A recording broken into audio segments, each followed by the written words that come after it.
When someone hurts us, our first reaction is pain, sometimes deep, like a wound in our heart. Anger often follows, a natural urge to protect ourselves or even wish the other person would suffer as we have. But holding on to anger is like gripping a hot coal. We are the ones who get burned. This anger drains our energy and peace, keeping us trapped in the past. Forgiveness can seem impossible, as if letting go means saying what happened was okay. But forgiveness isn't about excusing the hurt or forgetting the pain. It's a gift we give ourselves, a way to free our hearts from resentment. Forgiveness is an act of self-love, not for the other person, but for our own healing. The journey isn't easy or quick.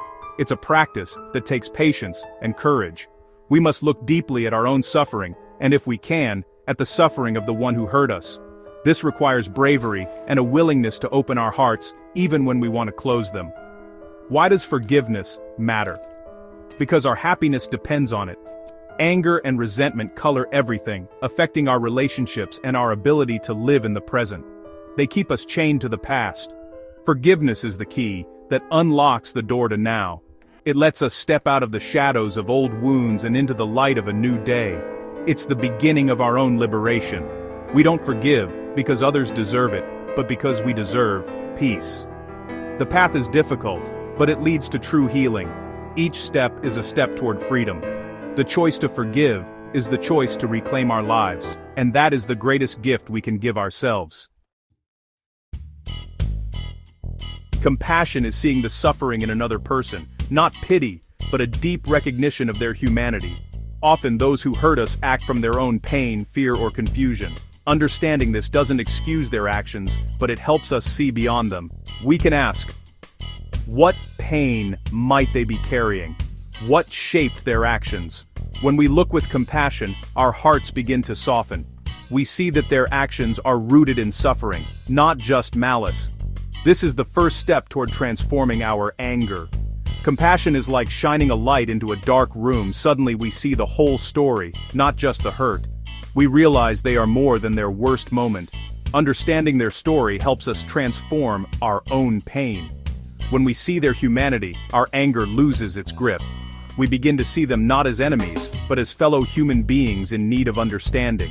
Compassion connects us, reminding us we all share the same human struggles. In this way, compassion becomes the bridge to healing. Empathy is the first step toward forgiveness. It's imagining ourselves in another's shoes. When we're hurt, empathy is hard. Our pain fills our awareness. But if we open our hearts, even a little, empathy can enter. Listening to their story, not to agree but to understand, can spark compassion. Empathy lets us see the roots of their actions, their pain, fear, or confusion. Compassion grows from this understanding. We may wish for them to be free from the suffering that led them to hurt others. Forgiveness is not forced. It grows naturally from compassion. Each moment of empathy lightens our burden of anger. Forgiveness becomes a release, not a struggle. We forgive not because they deserve it, but because we deserve peace. Compassion cools the fire of rage. With each step, we reclaim our freedom. Forgiveness is the fruit of understanding, and in that freedom, we find healing. Inside us are seeds of anger and seeds of understanding. The ones we water are the ones that grow. When hurt, it's easy to replay the pain and feed our anger, but we can choose to water understanding and compassion instead. This means pausing, breathing, and looking at the situation with fresh eyes. We can try to see the difficulties the other person faces, not to excuse, but to understand. One practice is to write a letter expressing our pain, then try to write from their perspective. This helps us touch their humanity and see the suffering behind their actions. It takes courage, but it's not about ignoring our pain. It's about holding our pain gently while making space for understanding. As we water understanding, compassion blooms. Our anger begins to subside. We see the other person as a victim of their own suffering. Our desire to punish fades, replaced by a wish for healing. This is how we transform pain into peace, and in doing so, we heal ourselves. Holding on to resentment is like carrying a heavy bag of stones. It weighs us down. We may think we're punishing the other person, but we're only punishing ourselves. Often, they don't even know we're carrying this burden. Compassion allows us to set the bag down. When we understand the suffering behind their actions, resentment dissolves. We may feel sadness instead of anger, recognizing they've created suffering for themselves too.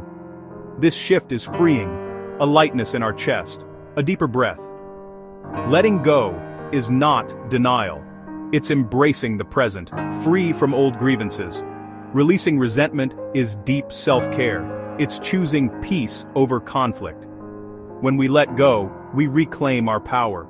We become the master of our inner world. We cultivate a garden of peace, not bitterness. This is the true power of compassion. Many believe forgiveness is weakness, but true strength lies in opening our hearts after being hurt. Compassion doesn't mean allowing harm or forgetting what happened. True compassion includes setting boundaries to protect ourselves. We can forgive and still choose distance for our well-being. Setting boundaries is an act of love for ourselves and for the other person. It prevents further harm and helps them see the consequences of their actions. This isn't punishment, but clear, compassionate communication. True compassion is wise, not naive. We can be both compassionate and strong, a soft heart with a firm spine. Forgive the person, not the act. This is mindful living, understanding others' suffering and our own need for peace. Compassion becomes our strength, guiding us with wisdom and love. In this way, we navigate even the hardest situations. Forgiveness often begins with ourselves. It's hard to offer compassion to others if we can't offer it to ourselves. We're often our own harshest critics, holding on to guilt and shame. Self-compassion means treating ourselves as we would a dear friend, with kindness and understanding. When we make mistakes, we can place a hand on our heart and say, "May I be gentle with myself." Forgiving ourselves is often the hardest step. We can look at our past selves with compassion, understanding the conditions that led to our actions. When we forgive ourselves, forgiving others becomes easier.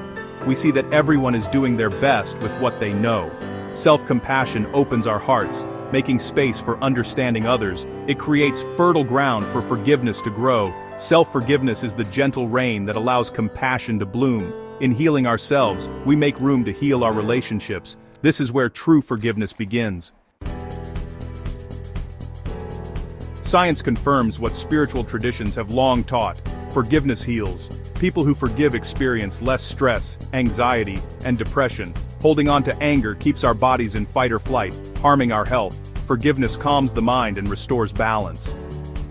Consider the story of a woman who forgave her unkind father after understanding his own suffering. Her health and peace improved dramatically. Many find healing through compassion, even in the aftermath of trauma. Veterans, for example, use mindfulness and compassion to heal from conflict. Seeing their enemies as fellow humans helps release anger and guilt. Forgiveness is like sunlight, warming, illuminating, and freeing us from darkness. It shows us we're not alone in suffering. The healing touches mind, body, and spirit. Forgiveness is holistic, transforming every part of our being. It is the light that leads us to freedom. Forgiveness is a journey, not a destination, a daily practice. It starts with the intention to cultivate peace in our own hearts. We don't need to wait for apologies. Healing can begin now. The power to forgive is within us, waiting to be awakened. Try this. Sit quietly, breathe deeply, and bring to mind the person who hurt you. Hold your pain with tenderness, like a mother with her child. Silently repeat, "Just like me, this person has suffered. Just like me, they seek happiness. Just like me, they've made mistakes. I wish for them to be free from suffering." Don't force feelings, just plant these words as seeds. Practice daily, and over time compassion will bloom. Your anger will transform into understanding. Your heart will feel lighter. This is the art of turning suffering into peace. Remember, you deserve a heart free from resentment. Compassion is the key to this freedom, a gift to yourself and the world. Take the first step on this path today. Begin anew, with a heart open to forgiveness and peace.